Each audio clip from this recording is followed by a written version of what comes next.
Saya David Jonathan Seke. Saat ini saya akan menjelaskan tentang pemodelan dalam MSS atau Management Support System. Kategori model utama dalam DSS. Yang pertama adalah model statistik. Misalnya, sangat berguna untuk menemukan dan mengidentifikasi relasi atau hubungan di antara variabel-variabel yang ada, dan model jenis ini seringkali sudah tersedia sebagai program dalam tool software yang dipakai untuk membangun DSS. Selanjutnya terdapat model finansial yang berfungsi untuk mengembangkan laporan pemasukan dan melakukan proyeksi data finansial untuk rentang beberapa tahun ke depan. Model finansial ini dikategorikan sebagai semi terstruktur dan terkadang ditulis menggunakan bahasa khusus DSS seperti IFPS, dan terakhir ada model optimasi diciptakan dengan memanfaatkan ilmu manajemen sains seperti melalui pendekatan linear programming yang tujuannya adalah menentukan pilihan terbaik.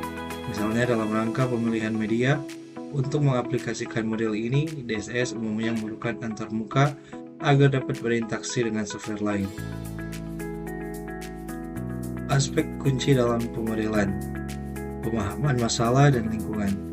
Proses pemodelan yang berhasil diawali dengan tahap fundamental berupa identifikasi masalah dan analisis lingkungan. Aktivitas yang dilakukan pada tahap ini mencakup pemantauan atau monitoring, pemindaian atau scanning, dan interpretasi terhadap seluruh informasi yang telah dikumpulkan. Sangatlah penting bagi seseorang untuk mengidentifikasi budaya organisasi dan memahami proses pengambilan keputusan korporat, termasuk siapa pihak yang berwenang membuat keputusan dan sejauh mana tingkat sentralisasi yang berlaku. Masalah yang ada harus dipahami secara menyeluruh, dan semua individu yang terlibat harus berbagi kerangka pemahaman yang sama mengenai masalah tersebut. Aspek kunci pemodelan, variabel, dan perkiraan. Setelah masalah dipahami, aspek selanjutnya adalah identifikasi variabel yang akan membentuk model. Variabel-variabel ini mencakup variabel keputusan yang dapat dikontrol oleh manajer, variabel hasil yang merupakan output atau konsekuensi dari keputusan yang diambil, dan variabel tidak dapat dikontrol yang memengaruhi hasil tetapi berada di luar kendali. Selain itu, perkiraan atau forecasting menjadi aspek yang sangat penting dalam pemodelan. Hal ini dikarenakan DSS secara umum dirancang untuk memprediksi dan menentukan apa yang kemungkinan dan akan terjadi di masa mendatang, sehingga perkiraan menjadi inti dari desain sistem ini. Model statis dan model dinamis. Model statis hanya menangkap satu kejadian saja dari suatu situasi dan seluruh peristiwa selama kejadian itu diasumsikan terjadi dalam satu interval waktu, baik itu sebentar maupun lama. Model statis mengasumsikan bahwa adanya stabilitas selama interval tersebut, misalnya seperti perhitungan pendapatan triwulan atau tahunan, atau keputusan apakah akan membuat sendiri atau membeli, make or buy. Sebaliknya, model dinamis digunakan untuk mengevaluasi skenario yang terus-menerus berubah dari waktu ke waktu, sehingga model ini sangat tergantung pada faktor waktu. Model dinamis memiliki kemampuan untuk menunjukkan tren dan pola yang terjadi selama periode waktu tertentu.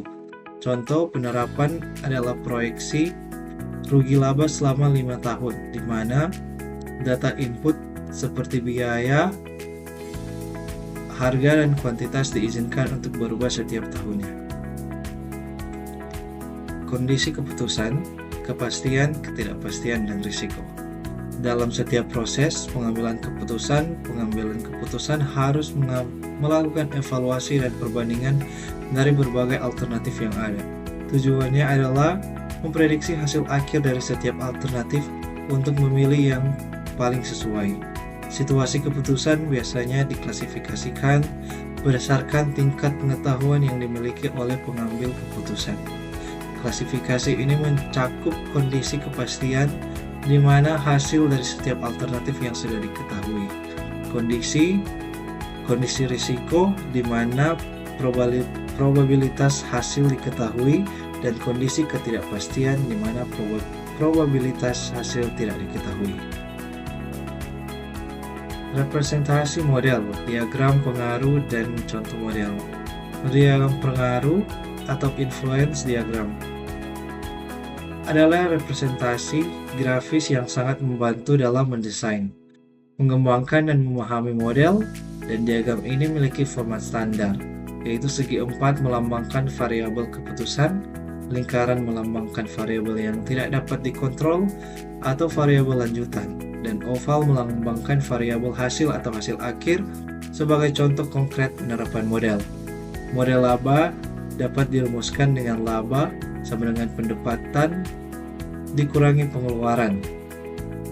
Model ini kemudian dapat diuraikan lebih lanjut di mana pendapatan sama dengan unit terjual dikalikan dengan harga unit dan pengeluaran sama dengan biaya unit dikalikan unit terjual ditambahkan biaya tetap.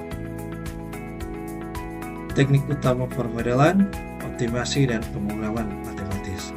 Salah satu teknik dalam pemodelan adalah optimasi, yang bertujuan untuk menentukan solusi terbaik. Teknik ini dapat berubah tabel keputusan atau pohon keputusan untuk masalah dengan sedikit alternatif. Untuk masalah yang lebih besar, akan menggunakan pemrograman matematis. Tujuan dari pemrograman matematis adalah untuk mengalokasikan sumber daya yang terbatas, seperti modal, tenaga kerja, atau mesin, sedemikian rupa sehingga mencapai tujuan yang maksimal. Unsur-unsur utamanya terdiri dari decision variable dan objective function atau fungsi tujuan linear yang akan dimaksimalkan atau diminimalkan, dan constraints atau batasan yang berupa pertidaksamaan. Contoh aplikasi adalah blending problem produksi cat, di mana tujuannya adalah mencari kombinasi bahan dengan biaya termurah. Selanjutnya ada teknik utama permodelan, simulasi. Simulasi didefinisikan sebagai teknik eksperimen yang dilakukan pada model suatu sistem untuk menjawab pertanyaan what if. Simulasi memiliki beberapa karakteristik penting. Ia berusaha menirukan kenyataan meskipun bukan merupakan representasi yang sepenuhnya lengkap. Simulasi bersifat deskriptif, bukan normatif, yang berarti ia menjelaskan hasil dari suatu skenario tanpa langsung menyarankan solusi terbaik. Teknik ini umumnya digunakan ketika masalah dianggap terlalu kompleks untuk diselesaikan melalui metode optimasi. Salah satu jenis simulasi adalah metode Monte Carlo yang memanfaatkan bilangan acak untuk menjalankan eksperimen. Kelebihan utama simulasi adalah fleksibilitasnya dalam mencoba berbagai skenario yang menyerupai kenyataan. Namun kekurangannya adalah simulasi cenderung memakan waktu dan biaya yang besar, dan yang terpenting, ia tidak menjamin ditemukannya solusi yang optimal. Teknik utama pemodelan, heuristik. Heuristik yang didefinisikan sebagai pendekatan yang menggunakan aturan-aturan praktis atau rule of thumb. Tujuan utama dari heuristik adalah untuk menemukan solusi yang cepat dan cukup baik yang biasanya mencapai 90 hingga 99% dari hasil optimal. Heuristik sangat cocok digunakan ketika data yang ada terbatas atau tidak pasti, masalah yang dihadapi terlalu kompleks, dan ketika ada waktu yang dibutuhkan untuk mencapai solusi optimal terlalu lama. Kelebihannya adalah heuristik mudah dipahami, hemat waktu, dan dapat dipakai ulang untuk masalah berupa.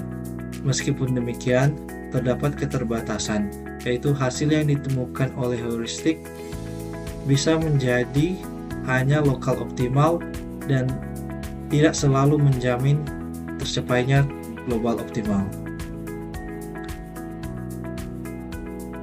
Dari semua itu, dapat disimpulkan secara keseluruhan bahwa model dalam BSS memainkan peran fundamental dalam membantu pengambilan keputusan dalam memahami masalah, menganalisis berbagai alternatif solusi, dan pada akhirnya memiliki langkah yang tepat. Jenis model yang dapat dimanfaatkan sangat beragam, mulai dari model statistik, finansial, hingga optimasi, dan semuanya didukung oleh analisis statis ataupun dinamis. Situasi pengambilan keputusan dapat bervariasi antara kondisi kepastian risiko atau ketidakpastian.